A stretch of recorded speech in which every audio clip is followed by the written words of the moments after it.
नमस्कार दोस्तों, हमारे चैनल पे आपका बहुत बहुत स्वागत है। और आज मैं आपको प्यारी सी एक लव स्टोरी सुनाने वाली हूँ। तो अगर आपको वीडियो पसंद आए तो वीडियो को लाइक और अगर चैनल पे पहली बार है तो इसे सब्सक्राइब भी जरूर कर लीजिएगा। तो चलिए आज की कहानी शुरू करते हैं। जैसे ही बस ने पहाड़ी इलाकों की घुमावदार सड़कों से अपना रास्ता बनाया, मिली अपने विचारों में खोई हुई सी खिड़की के बाहर देख रही थी।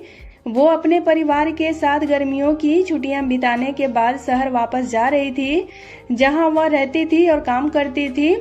तभी उसकी नजर किसी लड़के पर पड़ जाती है। एक युवक उससे कुछ ही दूरी पर बैठा हुआ था, मासूम सा चेहरा पर थोड़ा सा घबराया हुआ था, जो उसे अपनी ओर खींच रहा था। फिर उसने उस लड़के से बातचीत शुरू की और तब मिली को पता चला कि उसका नाम रिक था। रिक एक नया काम शुरू करने के लिए शहर जा रहा था और वह बदलाव से घबरा रहा था। सफर काफी लंबा था। फिर जैसे जैसे उन्होंने बात की तो रिक ने अपने डर और नई जगह जाके अपने को साबित करने की चिंताओं के बारे में मिली को बताया। फिर उसने उसे चिंता के साथ बताया कि किस कठिनाइयों से उसके परिवार ने उसे शहर जाके नया काम शुरू करने के लिए मदद की है और वह किसी भी तरह फेल नहीं होना चाहता था। मिली ने भी अपने काम और निजी जीवन को संतुलित करना कितना मुश्किल था सब कुछ बताया। रिक आराम से मिली को सुनता रहा। मिली ने भी महसूस किया कि उसे आखिरकार कोई मिल गया है जो उसे गहरे स्तर पर समझता है। जैसे जैसे बस आगे बढ़ी, मिली और रिक ने बातें करना जारी रखा, कई कहानियों को साझा किया और अब बातें धीरे धीरे हल्की फुल्की और मजाकिया भी होने लग गई थी। दोनों अपनी परेशानियां मानो भूल से गए थे। ऐसा लग रहा था जैसे समय रुक गया हो और वे दुनिया में केवल दो ही लोग थे। जैसे ही वे शहर के पास पहुंचे, मिली को एक उदासी सी महसूस हुई। वह नहीं चाहती थी कि आज की यह यात्रा खत्म हो, न ही वह रिक को हमेशा के लिए अलविदा कहना चाहती थी।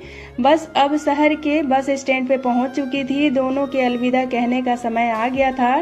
तभी रिक ने उसका हाथ पकड़ा और कहा, मुझे पता है कि हम अभी मिले हैं, लेकिन मुझे ऐसा लग रहा है कि मैं तुम्हें हमेशा से जानता हूँ और मैं नहीं चाहता कि हमारा यह मिलना यहाँ ऐसे ही खत्म हो जाए। तो तुम बताओ कि क्या हम अच्छे दोस्त बन सकते हैं? मिली का दिल खुशी से उछल पड़ा कि आखिर वो जो चाहती थी वो हो गया। और उन्होंने एक दूसरे के फोन नंबर लिए और मन में एक अजीब सी खुशी लिए अपने अपने घरों की तरफ निकल पड़े। कई दिन बीत गए। मिली रिक के कॉल का इंतजार करती रही। फोन की हर घंटी पे लगता था कि रिक का ही फोन है, लेकिन हर बार मायूस हो जाती। फिर कई बार मन में आया कि खुद ही फोन लगा लूं, पर हर बार खुद को यह कहकर रोक लेती कि कहीं ये सब रिक के लिए सिर्फ बस के सफर तक ही तो नहीं था। महीनों बीत गए थे और मिली ने रिक को लगभग भुला ही चुकी थी। उसने अपने आप को काम में इतना व्यस्त कर लिया था कि रिक की याद ही नहीं आए। लेकिन रोज रात को रिक से बात और प्यार के लिए तड़प कर आंखों में आंसू लिए सो जाती थी। और इसी तरह लगभग 1 साल बाद रोज की तरह जब वो शाम को ऑफिस के लिए निकल रही थी तो अचानक उसकी नजर सड़क की दूसरी तरफ एक शख्स पे पड़ी।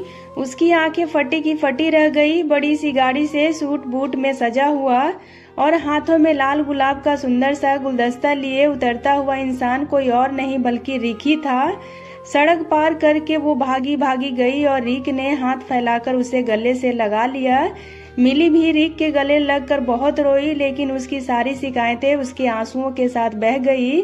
रिक ने कहा, मिली, मैं जानता हूँ कि मैंने आने में देर कर दी, परंतु मैं ये भी जानता था कि मेरा प्यार सच्चा है और मेरा इंतजार कर रहा है और मैं नहीं चाहता था कि हमारा प्यार सिर्फ एक नगमा बन के रह जाए। इसलिए मैंने इस 1 साल काफी कड़ी मेहनत की और वो सब कुछ हासिल किया जो मेरी होने वाली जीवन साथी को मिलना चाहिए। इतना सुनकर मिली फिर से रोने लगी, लेकिन इस बार उसके आंसू खुशी के थे। अगले कुछ हफ्तों में मिली और रिक रोज डेट पे गए, शहर में घूमे और अपनी आशाओं और सपनों के बारे में बात किए। वे और भी गहरे प्यार में डूब गए और फिर जल्द ही शादी के बंधन में बंध गए। सीख तो दोस्तों इस कहानी से हमें यही सीख मिलती है कि समय और दूरी सच्चे प्रेम को धूमिल नहीं कर सकते। कभी कभी प्यार सबसे अप्रत्याशित स्थानों में मिलता है और कभी कभी यह हमारे जीवन को हमेशा के लिए बदलने के लिए केवल एक क्षण ही काफी होता है। प्यार सिर्फ एक दूसरे के साथ रहना नहीं, बल्कि एक दूसरे को समझना और एक दूसरे को पाने के लिए संघर्ष और बलिदान भी करना पड़ता है। तो दोस्तों उम्मीद करती हूँ आपको आज की ये कहानी काफ़ी पसंद आई होगी। तो अगर आपको कहानी पसंद आए तो वीडियो को लाइक और अपना प्यारा सा एक कमेंट ज़रूर करें, और हो सके तो इसे अपने दोस्तों के साथ शेयर भी करें, और हमारे चैनल को सब्सक्राइब भी ज़रूर कर लें ताकि मेरी आने वाली वीडियोज़ की नोटिफिकेशन आपको मिलती रहे। वीडियो में अंत तक बने रहने के लिए आपका बहुत बहुत धन्यवाद।